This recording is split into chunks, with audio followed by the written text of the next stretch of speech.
Lora Tutorial. Complete guide for absolute beginners. Lora stands for Low Rank Adaptation. Imagine your AI model is a master recipe book. Instead of rewriting the entire book to add your own twist, Lora is like adding sticky notes with modifications to specific recipes. This makes customization incredibly fast and efficient. Loras are small files, typically just a few megabytes, that add specialized knowledge to your base model without needing massive computing power.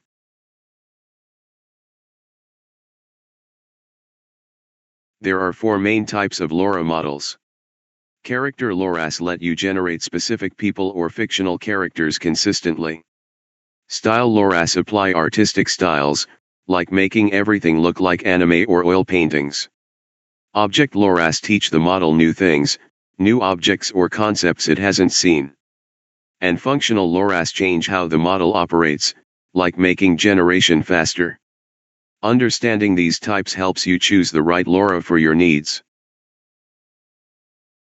You can find Lora models in several places. Civitai is the most popular, it's basically the Amazon of Lora models. Hugging Face is another great source with lots of free community models. Other places include Reddit communities and Discord servers dedicated to AI art. When downloading, always check the description, see which base model it needs, and look for trigger words. These are keywords that activate the Lora's special abilities. This is the most important rule: Lora models must match their base model. A Lora trained on Stable Diffusion 1.5 will not work with SDXL. It's like trying to use a recipe from a French cookbook when you're cooking Italian. Every Lora file clearly states which base model it needs. Always check this before downloading. The three most common base models are Stable Diffusion 1.5, SDXL, and FluxDev. Make sure your Lora and your base model are a perfect match.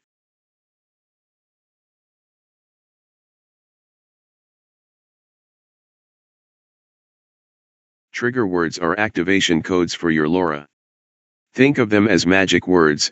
Without saying them, the Lora sits dormant. Every Lora has specific trigger words. For a character Lora, it might be a character's name. For a style Lora, it might be oil painting or a random code. When you write your prompt, always include the trigger word. It can be anywhere in the prompt, but it's best to put it near the beginning. The model creator always tells you what the trigger word is, just look for it in the download page. Setting up Lora in Comfyui is straightforward. First, update Comfyui to the latest version using the manager. Second, create a folder structure for your Loras. This keeps everything organized. Third, download your Lora files and put them in the right folders. Fourth, add a Lora Loader node to your workflow. I recommend using Power Lora Loader from the RG3 node pack, it's more powerful. Finally, connect your nodes in order: base model to Lora Loader to sampler. This ensures the Lora modifies your base model before generating images. Using your Lora is simple. First, select the Lora file from the drop-down in your Lora Loader node. Second, set the Lora's strength. This controls how strong the Lora's effect is. Start with 0.7, which is a nice middle ground. Third, add the trigger word to your prompt. This activates the Lora's special abilities. Finally, generate your image. The result combines your base model's creativity with your Lora's specific style. If you want a stronger effect, increase the strength to 0.9 or 1.0. If it's too strong, reduce it. You'll quickly learn what works best. Lora's strength controls how much influence the Lora has on your generation.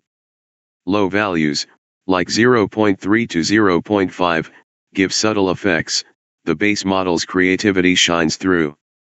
Medium values, 0.6 to 0.8, balance the Lora's effect with the base model. This is where most people start. High values, 0.9 to 1.0, make the LoRa dominate. You get strong, distinctive results, but sometimes the image can look unnatural or overcooked. My recommendation for beginners is to start at 0.7 and adjust from there. If the result looks weird, reduce the strength. If it's too subtle, increase it. Everyone develops their own preference over time.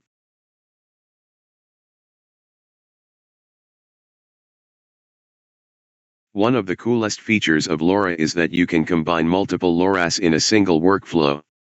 Imagine a character LoRa to get a specific person, a style LoRa to add an artistic style, and an object LoRa to add special items.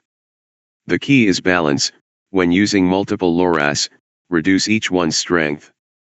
Instead of using 0.8 for each, try 0.5 or 0.6. This prevents the image from becoming overcooked or looking unnatural. Make sure to include all the trigger words in your prompt.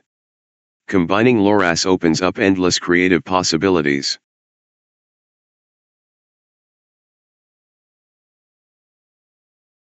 Image-to-image workflows let you take a photo and transform it with a LoRa. The denoise parameter controls how much the original image influences the result. Low denoise, like 0.3, keeps most of the original photo and just adds a hint of the LoRa's style. Medium denoise, around 0.7, balances the original with the LoRa. High denoise, like 0.95, transforms the image dramatically. This is perfect for converting photos to different styles, enhancing low-quality images, or reimagining existing artwork. Beyond character, style, and object LoRa's, there are special-purpose LoRa's.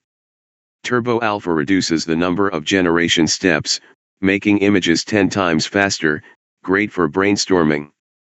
Quality LoRa's enhance details and clarity, making your final outputs look more professional. Animation LoRa's improve motion in video generation. Some communities create matching LoRa sets designed to work perfectly together. Don't be afraid to explore, check what's trending on Civitai to find what other people love.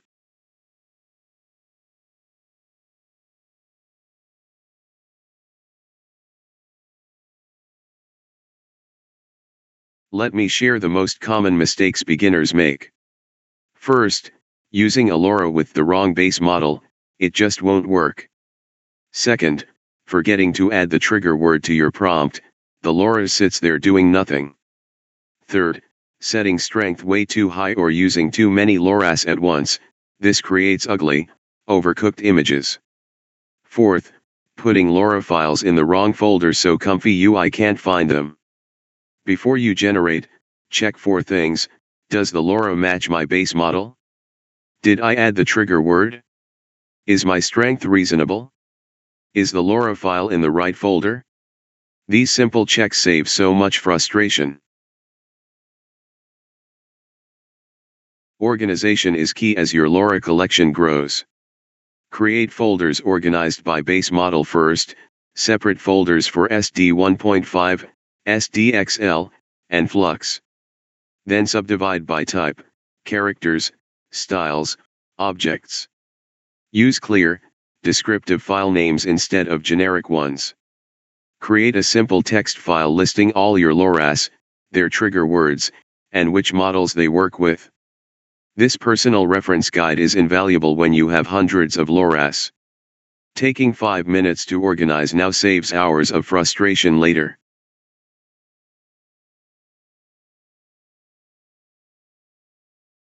As you get comfortable with LoRa's, here are advanced tips. For prompts, put the trigger word near the beginning and follow it with detailed descriptions. Use negative prompts to exclude things you don't want. Always test new LoRa's with simple prompts to understand their behavior. Try different strength values with the same prompt to see how it affects results. Quality LoRa's are your friends, combine them with main LoRa's at low strength. Use upscaling and face restoration to polish final results. Consider ControlNet for precise composition control. Keep experimenting, that's how you become a Lora master. After you're comfortable using Loras, creating your own is the next natural step. The process is simpler than you'd think. You gather 5 to 20 high-quality reference images, prepare and label them, then use training software to do the work. In a couple of hours, you have your own custom Lora. Many YouTube creators have excellent tutorials that guide you through every step. Creating your own Lora lets you customize the AI to your exact vision. It's an exciting journey from using Loras to making them. The AI art community is incredibly active and helpful. YouTube has thousands of tutorials covering every aspect of Lora. Join Discord communities dedicated to AI art, you'll find people at all skill levels willing to help. Every Lora on Civit AI has a discussion section where you can ask questions. Check GitHub for advanced technical resources and source code. Reddit communities like r/Stable Diffusion are super active. And many platforms offer structured courses if you prefer organized learning. The community is one of the best parts of working with Loras.